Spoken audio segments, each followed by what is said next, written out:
Bonjour, donc, je sais pas si le micro marche. Si, ça marche? Bon.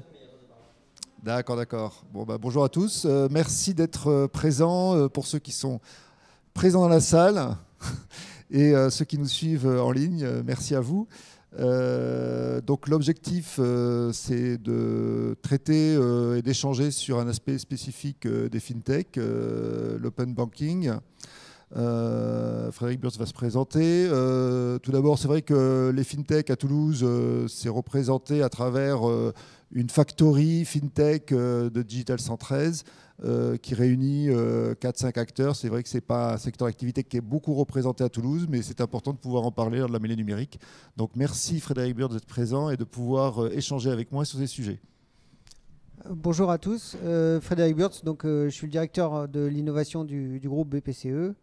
Donc, le groupe BPCE, comme son nom l'indique, c'est une grande banque française dans laquelle il y a notamment les banques populaires et les caisses d'épargne et Natixis, et qui est en France le deuxième acteur bancaire sur le territoire. Alors peut-être ce que tu fais chez BPCE.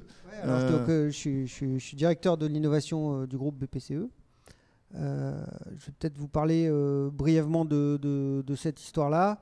Donc on a commencé par... moi je suis arrivé chez BPCE en 2016. Et en 2016, il y avait les fintech qui promettaient d'avaler très très vite les grandes banques qui étaient installées depuis longtemps. Et donc on a construit une proposition de valeur qu'on appelle Digital Insight, c'est-à-dire qu'on a fabriqué une proposition de valeur pour nos clients dans le digital, qui nous a permis aujourd'hui d'avoir tous nos clients qui sont très contents de nos produits, qui les utilisent beaucoup. C'est les notes que l'on reçoit sur l'App Store en témoignent. On a des NPS qui sont très très bons. Et donc cette menace des banques, des néobanques, elle est passée. Et voilà, donc aujourd'hui on passe à l'étape d'après. Donc on a des services qui sont très très bons et on est en train de réfléchir à aller plus loin. Alors qu'est-ce que ça veut dire? Schématiquement, il y a eu 5 périodes. Il y a, on va dire, une dizaine d'années, c'était quand même des systèmes très fermés, hein, on en a parlé tout à l'heure. Pour obtenir des informations bancaires quand on était un tiers, ce n'était pas possible. Puis après, il y a eu des sociétés qui sont venues et qui ont fait ce qu'on appelle du scrapping. Hein, donc, ils demandaient à nos clients leur mot de passe et plus exactement leurs identifiants, donc leur identifiant et leur mot de passe. Et ils venaient scraper, donc gratter les données pour faire des restitutions des comptes. Et donc, c'était le premier truc. Et donc ça, c'est quelque chose évidemment que personne n'aime parce que qu'est-ce qui se passe? Il y a des identifiants et des mots de passe qui circulent partout dans la nature. Et donc là-dessus, il y a eu une directive européenne qui s'appelle DSP2 qui a dit qu'il fallait ouvrir les comptes bancaires avec l'autorisation du client, bien sûr, mais les banques doivent ouvrir leurs comptes. Et donc on a ouvert des API pour ce faire. Et donc moi, je m'en félicite. Parce que on a un moyen sécurisé pour nos clients de mettre à disposition les données bancaires quand le client le souhaite et le demande. Donc ça, c'est ce qu'on vient de vivre sur ces 2 dernières années. Alors peut-être que je pourrais dire quelque chose là-dessus. Oui, tout à fait. En fait, mon contact avec les fintech, donc à travers Exco, donc Exco c'est un groupe d'audit et d'expertise comptable. On pourrait dire pourquoi parle-t-il des fintech? Parce qu'en fait j'ai participé au développement de 2 sociétés qui travaillent de manière très proche avec les banques. C'est Théogest qui est un ERP en mode SaaS et qui fait justement du scrapping de comptes bancaires. Donc en fait, c'est le côté un peu fintech de ce métier-là, puisqu'en fait la comptabilité, si vous voulez, c'est 70% d'intégration de factures et 30-25% d'intégration d'opérations bancaires. Donc on a l'obligation, pour pouvoir gagner en automatisme et en productivité, d'intégrer les données bancaires. Donc on fait du scrapping pour pouvoir automatiser la comptabilité des entreprises. Et donc on a la nécessité de s'entendre avec les banques. Et là, je rebondis tout à fait sur ce que tu disais. C'est vrai qu'avec des SP2, mes collaborateurs qui intègrent des données bancaires grâce à nos plateformes, ils sont en permanence en train de jongler avec des codes bancaires. Et donc, c'est pas bon parce qu'ils sont un tiers par rapport aux clients de la banque. Et les banquiers, ils ne savent plus à qui ils s'adressent. Et donc, très compliqué. Donc, c'est vrai qu'il y a un travail à faire entre des fintechs comptables et les banques pour pouvoir trouver les moyens optimaux de sécurité pour pouvoir avoir les données et ensuite sécuriser ces échanges de données entre des outils comptables et des outils bancaires. Absolument. Donc vous voyez, on est passé d'un monde où on était dans une logique très fermée, après une ouverture forcée par des gens qui en avaient envie, et puis c'est devenu maintenant une réglementation européenne. Et donc maintenant, qu'est-ce qui arrive maintenant que ça s'est fait, c'est que le début. Donc c'est ce qu'on appelle l'open banking. Donc ces initiatives vont aller plus loin et elles prennent deux tournures. La première, c'est que en fait, la banque ou la finance, elle n'a pas fini sa vie. Au contraire, on en a besoin de plus en plus, mais on ne la consomme pas de la même façon. On en a besoin, là on va l'utiliser. Donc tout à l'heure on parlait par exemple de facture. Quand tu fais une facture, tu peux vouloir te dire tiens celle-là je veux faire de la facturage, je veux l'assurer. Et donc aujourd'hui il faut que tu l'imprimes, que tu l'envoies à ton banquier, qu'il te dise oui ou qu'il te dise non. Et tu dis si jamais c'était là où je produis ma facture et que je demande la facturage, je pouvais avoir la réponse du banquier directement, ça me simplifierait beaucoup la vie. Nous en tant que banquier on est intéressé parce qu'on va on va satisfaire mieux nos clients. On va faire plus de business parce qu'on va leur simplifier la vie.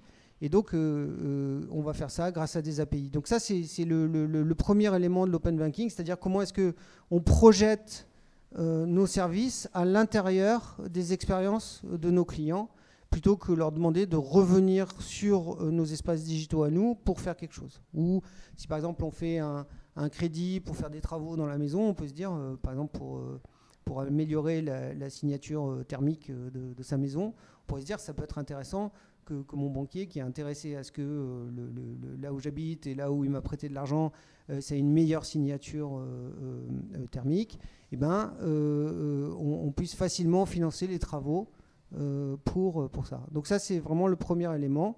Donc moi, je pense pas du tout que les banquiers vont être dépassés, mais les gens, ils vont faire leur travail. La manière dont ils font leur travail va vraiment évoluer. Ça, c'est le premier élément. Donc ça serait l'open banking, mais avec des API. Ouais, exactement, avec des API qui sont proposées par les banques pour qu'on puisse faire du banking, enfin qu'on puisse interagir avec sa banque. Là, on en a besoin quand on veut et dans les conditions qu'on souhaite.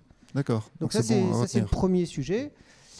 Et puis, il y a d'autres trucs intéressants. Là, on parlait des factures, par exemple, aussi sur comment payer les factures. Donc maintenant, on peut envoyer des factures avec un lien de paiement. On clique dessus et puis on peut choisir de le payer par un virement, par une carte bancaire. Et donc tout ça, c'est des choses qu'il faut vraiment qu'on bosse. Et moi, je pense que ça va vraiment changer notre visage. Et puis nous, en tant que banquier, maintenant, on a des clients qui sont chez nous. Et on pourrait aussi leur proposer des services qui sont fournis par des tiers, qu'on intégrerait très bien chez nous.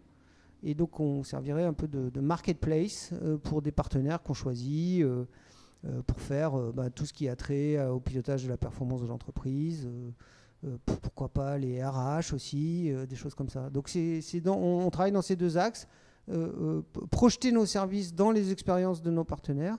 Et le deuxième axe, c'est proposer des partenaires qu'on a choisis, avec lesquels on a fait une bonne intégration à nos clients bancaires pour qu'ils puissent bénéficier de ces services digitaux. Donc c'est ce à quoi on s'applique aujourd'hui.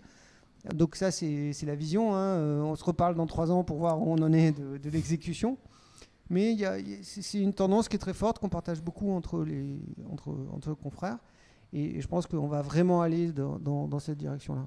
Nous, on le souhaite tout à fait parce que nous, sur nos plateformes, que ce soit une plateforme de comptabilité, on a énormément besoin de pouvoir avoir des API qui sont performantes pour pouvoir récolter le maximum d'informations avec une fréquence qui est acceptable, c'est-à-dire quasiment quotidienne, et une information qui soit la plus fiable possible pour pouvoir rapprocher ces flux avec les opérations de facture que l'on a enregistrées ou de paye, etc. Donc il faut une information riche et fréquente pour qu'on puisse l'utiliser au maximum. Deuxième sujet sur lequel je peux rebondir, c'est les marketplaces, nous, on est en train de passer à la facture électronique. Je rappelle brièvement le sujet de la facture électronique, qui est un sujet qui a été enclenché par les services des impôts français, puisque la loi de finances 2020 avait prévu une obligation de la facture électronique à partir du 1er janvier 2023. Une ordonnance du 15 septembre, donc tout récemment, a reporté cette date parce que personne n'était prêt, au 1er juillet 2024, avec 12 mois pour que tout le monde se mette en ordre de marche et l'intégrer complètement, quelle que soit la taille des entreprises. Donc la facture électronique, ça veut dire qu'il n'y aura plus de facture papier, que tout le monde va devoir passer par des plateformes pour pouvoir à la fois échanger les factures entre clients et fournisseurs et également déclarer la TVA, ce qui va permettre à l'État de pouvoir à la fois capter la TVA de manière beaucoup plus rapide et s'assurer de l'exhaustivité de la TVA qu'ils vont pouvoir récolter. Donc un intérêt majeur pour l'État, puisque la TVA, c'est la plus grosse ressource de l'État. Pour nous, le fait d'avoir ces factures, bien sûr, on va pouvoir automatiser, comme on le fait avec les opérations bancaires, dans les plateformes comptables, mais c'est aussi faire du service de paiement. Et là, on aura besoin justement de services d'API avec les banques pour que nos clients aient un automatisme et un usage complet dans l'évolution de la facture. C'est-à-dire j'envoie une facture ou je reçois une facture. Ensuite, je peux permettre de la payer rapidement. Donc, plus besoin d'avoir des temps de passage sur d'autres plateformes. Donc, pas de rupture de chaîne. Et enfin, des services intelligents avec une marketplace, comme tu le disais. L'entreprise qui veut pouvoir affacturer sa facture rapidement avec les services d'une banque qui permet de pouvoir affacturer une facture électronique et donc accroître les moyens de paiement et la trésorerie directe d'une entreprise. Voilà, donc je pense qu'on a tous un intérêt commun à ce que cette intégration meilleure se développe. Et puis, donc aujourd'hui, en France, on a une grosse activité fintech, enfin pas qu'en France, hein, dans le monde entier. Donc c'est des chiffres de 2020. En 2020, il y a à peu près 260 milliards de dollars qui ont été investis par les VC dans des sociétés innovantes, hein, type fintech, comme ça. Et il y a environ 105 milliards de dollars qui sont allés dans le domaine de la finance, hein, donc finance, assurance. Et donc vous voyez qu'il y a une énergie qui est investie dans le développement de ces nouvelles sociétés, donc ce qu'on appelle des fintech. Alors évidemment il y a les néobanques, comme j'en ai parlé, mais il y a aussi beaucoup de sociétés qui travaillent sur la comptabilité, enfin les ERP des sociétés. Et donc pour nous, en tant que banquier, on sait qu'on n'arrive pas à investir ces montants-là pour développer nos services. Donc c'est très très important qu'on développe nos produits pour pouvoir travailler avec toutes ces entreprises innovantes et puis faire en sorte que les propositions qui sont celles des banquiers soient bien intégrées par ces partenaires. Donc c'est pour ça que moi je nourris beaucoup d'espoir sur le développement des API pour qu'on continue à faire notre métier de banquier, peut-être délivrer d'une autre manière, mais qu'on continue à faire ça. Et donc, voilà. Donc nous, on investit dans ce qu'on sait faire. Et puis, il y a d'autres gens qui investissent beaucoup d'argent dans des choses qu'eux, ils savent faire. Et il faut qu'on trouve l'endroit où ça se touche et où ça fonctionne bien. Et tout ça pour le bénéfice des clients qu'on sert ensemble, hein, qui sont, en l'occurrence, là pour les chefs d'entreprise et les fonctions financières de ces boîtes, quoi. Ouais, je pense que on a bien cerné l'intérêt d'un écosystème favorable entre des entreprises, des plateformes et les banques assurées par des API performantes. Mais ça, c'est vrai, on est dans le monde de l'entreprise. Peut-être que l'open banking vis-à-vis des particuliers, il est peut-être moins évident l'intérêt est moins évident à percevoir pour des banques. Par contre, on comprend bien que pour des big tech ou des GAFAM, l'open banking est peut-être pour eux une source d'information et un enjeu plus important qui n'est pas forcément dans l'intérêt de la société. Faut pas me faire démarrer là-dessus. Moi, je pense qu'aujourd'hui, le partage des informations financières, de toute façon, il y a une loi. Hein, enfin, il y en a deux en l'occurrence, hein, puisqu'il y a tout ce qui a trait à la directive sur les services de paiement numéro 2. Hein, c'est-à-dire qu'à partir du moment où on touche des données de paiement, il faut qu'on les traite correctement. Donc, on ne peut pas faire n'importe quoi avec, en tout cas pas si on n'a pas le consentement du client. Et puis, il y a un deuxième règlement hein, qui est RGPD. Et aussi, on ne peut pas faire n'importe comment. Mais c'est vrai que les sociétés commerciales hyperscale, là, elles ont des capacités d'utiliser, en tout cas l'envie d'utiliser ces données, qui sont très très importantes. Et moi, je pense que c'est un sujet voilà, sur lequel il faut vraiment se pencher parce qu'il faut protéger correctement la vie privée des gens qui utilisent leur carte de paiement, même quand ils la mettent dans un téléphone, pour qu'on soit sûr que ces données, elles servent que à mettre une carte de paiement dans un téléphone et pas que quand on fait un paiement avec son téléphone, ces données-là soient envoyées dans des bases qui servent à profiler nos clients. Donc nous, par exemple, on s'assure que quand on signe avec des constructeurs de terminaux ou d'OS de terminaux, ces conditions de respect de la vie privée de nos clients soient effectivement faites. Et donc vous verrez qu'on n'a pas signé avec tout le monde parce que tout le monde n'apportait pas ces considérations. Donc effectivement, je pense qu'on a des fintechs avec lesquels on est plutôt dans une logique de coopération. On voit que les néobanques, alors il y en a qui ont beaucoup de succès, qui ont beaucoup de clients, mais il n'y en a pas beaucoup qui gagnent de l'argent. Donc en 2020, hein, les néobanques en France, voilà, elles ont gagné 666 millions d'euros de PNB et elles ont perdu plus de 300 millions d'euros de pertes. Quoi, hein. Donc il faut refinancer. Le business model est compliqué à trouver. Et leur business model est très compliqué à trouver. Pourquoi ? C'est parce qu'ils fournissent des moyens, ils tiennent des comptes et ils fournissent des moyens de paiement complètement de manière gratuite. Et on n'arrive pas à faire vivre une société correctement en faisant ça parce que dans la banque, comme on manipule de l'argent, il y a beaucoup de réglementations à vérifier, etc., qui sont complètement normales pour protéger les citoyens qui confient de l'argent et faire en sorte qu'on ne finance pas les activités illégales.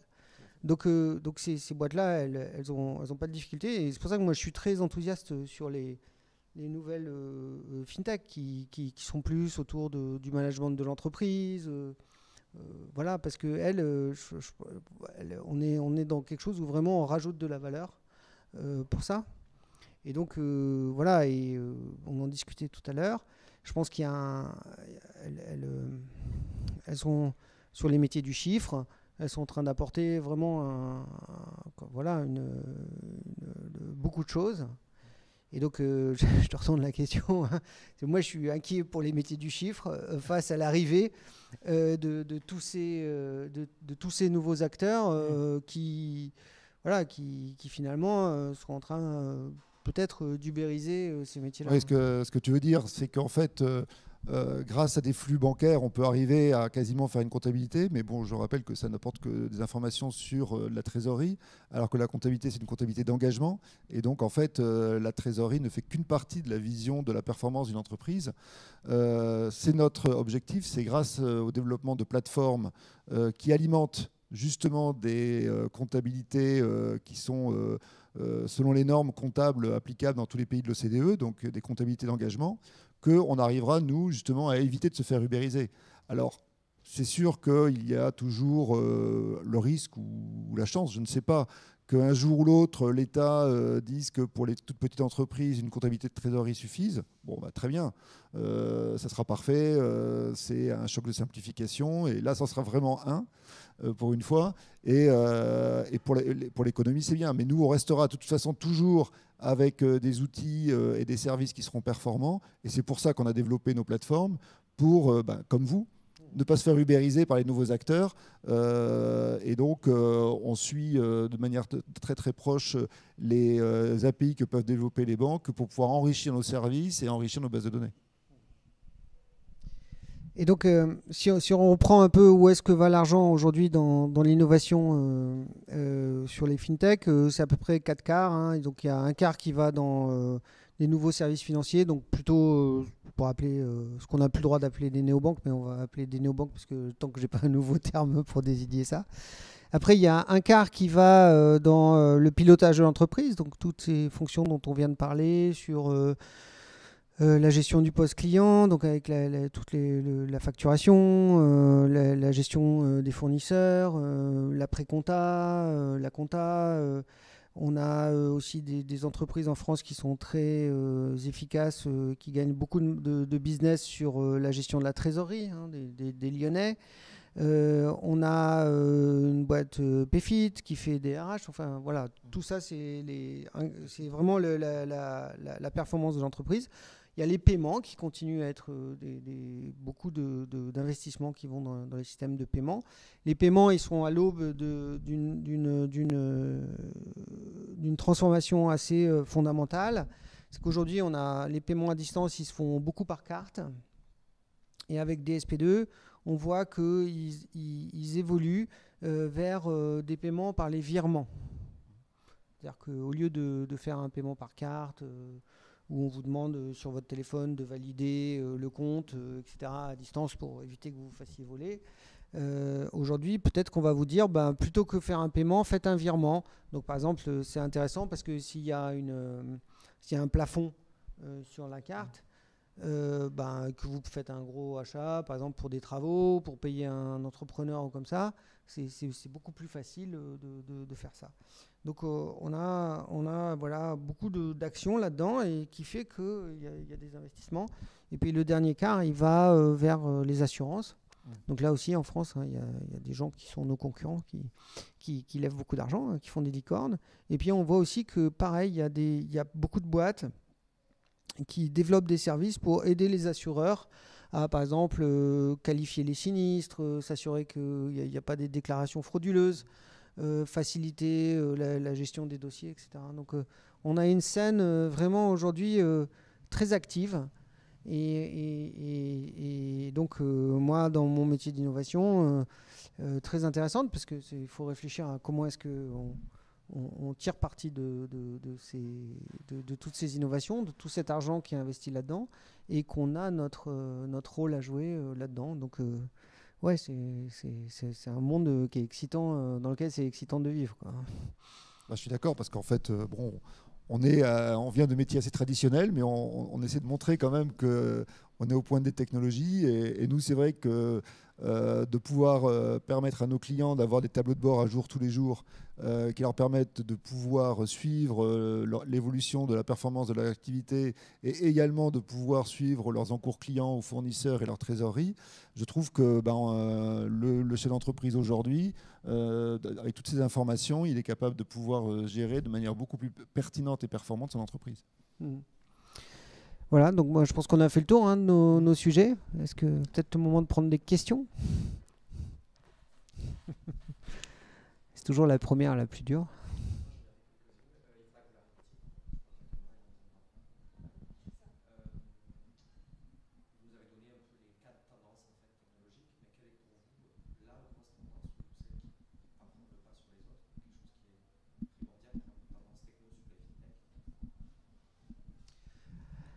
Alors, ouais, donc la question c'est, on a cité pas mal d'évolutions, de tendances, mais est-ce qu'il y en a une qui tire très fort en ce moment? Bon, alors avec Pierre, on a préparé la conversation sur l'open banking, tout ça. Donc, et nos métiers, oui. Et nos métiers, et comment est-ce que nos métiers se répondent. Il y en a une en ce moment qui n'est pas dans ce cadre-là, hein, qui est très importante. Hein, c'est ce qu'on appelle le Buy Now, Pay Later. Buy Now, Pay Later, donc BNPL. En français, on pourrait traduire ça par le paiement fractionné. Alors, qu'est-ce que c'est? C'est vous achetez un bien, vous achetez, je sais pas, un livre, un vélo électrique par exemple, et vous décidez de le payer en 4 échéances, voilà. Donc ça dure moins de 90 jours, donc ça n'est pas un crédit à la consommation. Et pour une somme qui doit être modique, vous devez pouvoir découper votre paiement. Donc c'est un service qui se développe beaucoup.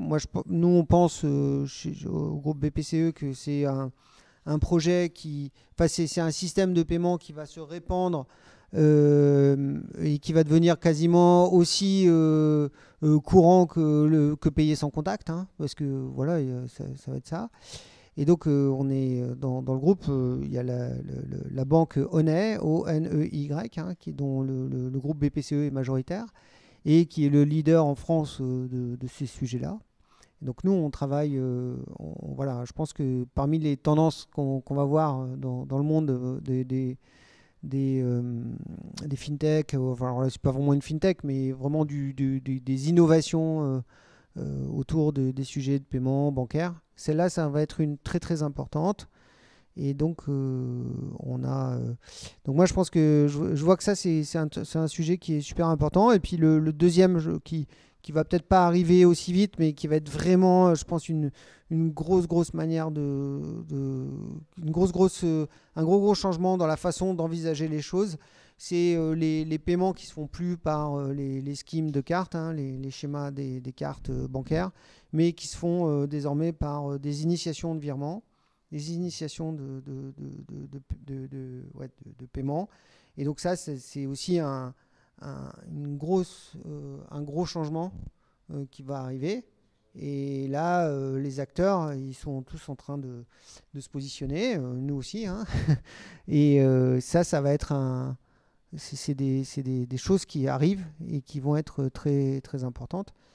Et puis le dernier, c'est l'initiative de paiement européenne, hein, qu'on appelle le PI.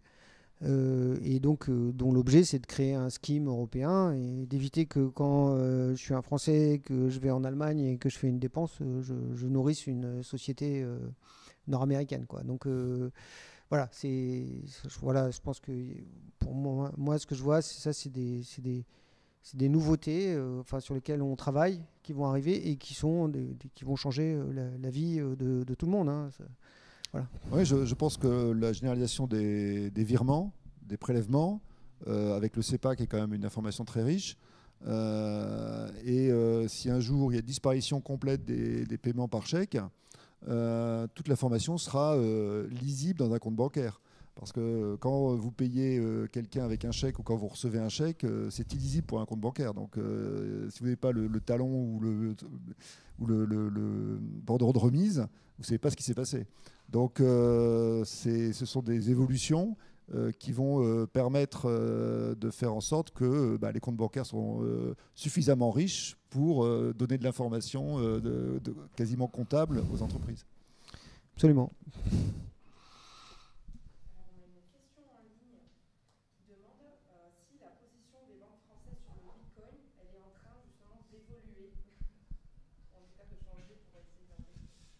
Donc, position des banques sur les crypto-actifs, pour parler correctement. Je sais pas, je suis pas vraiment, je maîtrise pas le sujet pour y répondre. Je pense que les crypto-actifs, c'est une classe d'actifs qui est très spéculative.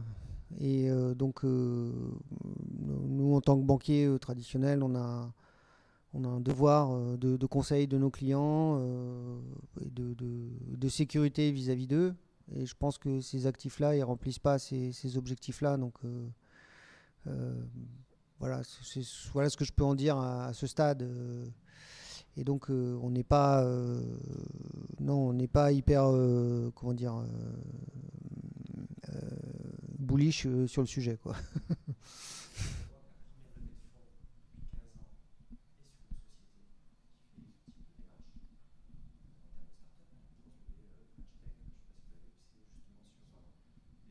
On parle de Sorare, c'est ça?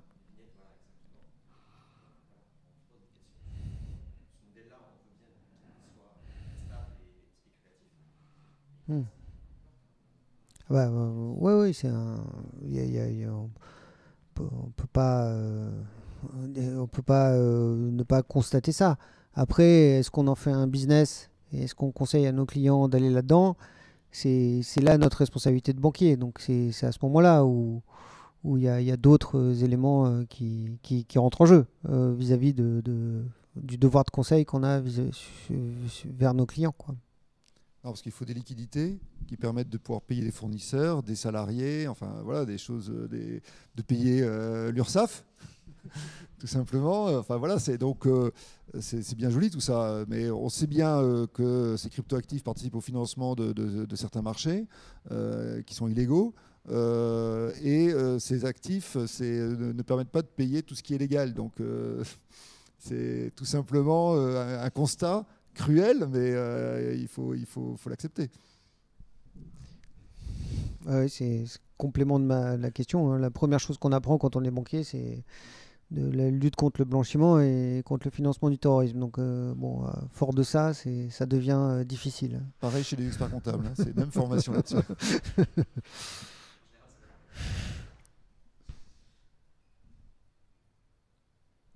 Bon, ben, merci beaucoup. Merci pour votre attention. Et puis, bonne journée.